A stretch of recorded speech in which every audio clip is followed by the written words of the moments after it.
Hello and welcome back to training for the Kepler Data Archive stellar variability study that you guys are working on.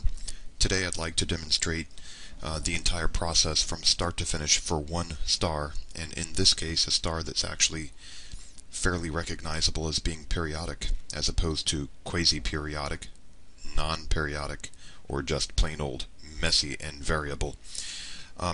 The very first things that we look for are variability in stars, but let's pick a star that I know happens to be periodic. You won't know this, but I do. I'm going to pick this star right out of your database. This is right out of the Excel spreadsheet that you have access to. And then I'm going to go over to the NASA Exoplanet Archive database access webpage, which you also have access to, and paste that star ID right on into the field there for the Kepler ID. And you'll notice that there is a space. Every time that I paste a star ID there, it puts a space in there. In this case, it goes 231 space. Well, delete the space, otherwise you will receive an error from the database. It'll return an error. It doesn't understand what spaces are.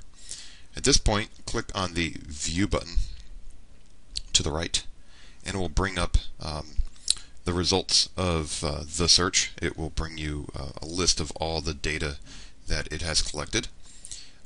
It tells you the star ID over here on the left, and then it tells you the target type. These are all long cadences. That means that all of the exposures on the camera were 30 minutes long instead of 1 minute long.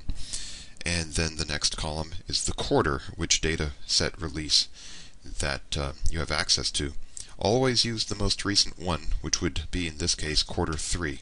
You might see some quarter 4s out there, but in this case it's quarter 3. If you scroll to the right, you'll see other interesting fields like right ascension and declination. That's the equivalent of its latitude and longitude in the sky.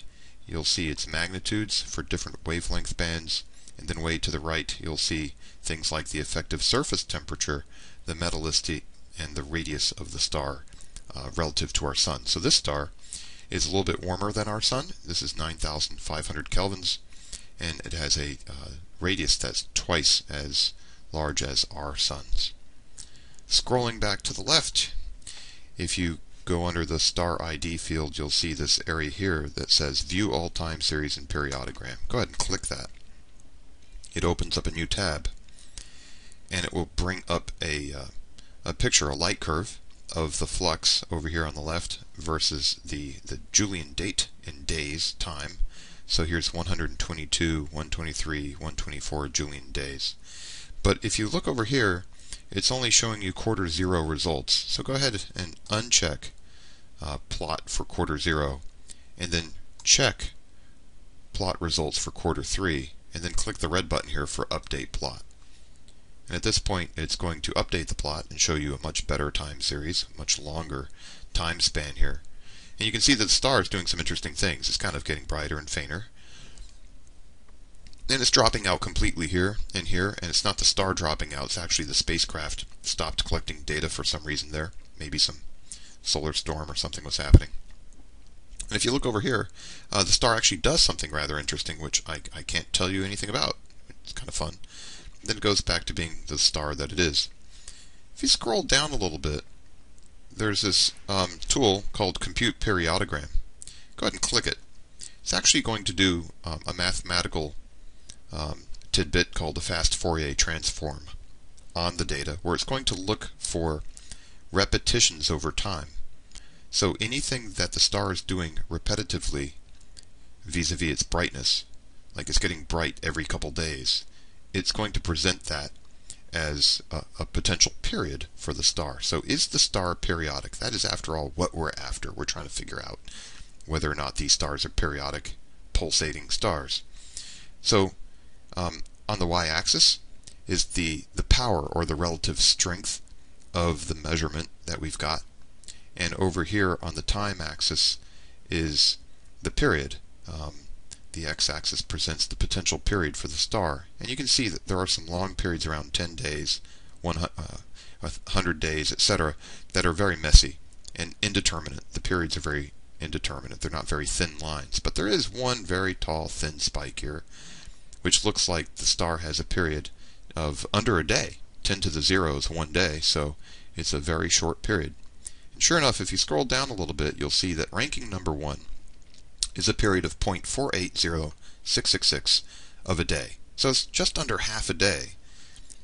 And what you can do here is you can click on the phased curve button or link, and it will plot a curve of all the data that it has by folding over all of the data sets together so that they share a period of 0.480666 of a day. This is mathematical magic.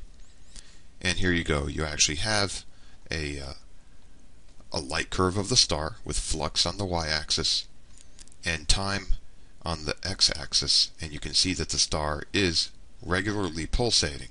It's not the most perfect star in the world because it's got some height variance there, and that could just be signal to noise issues. And it's also got some little bumps up here that I have no idea what's going on. Could just be random noise, or it could be something interesting happening on the star, but it's indeterminate. We do know that it is periodic though, very nicely periodic at 0.480666.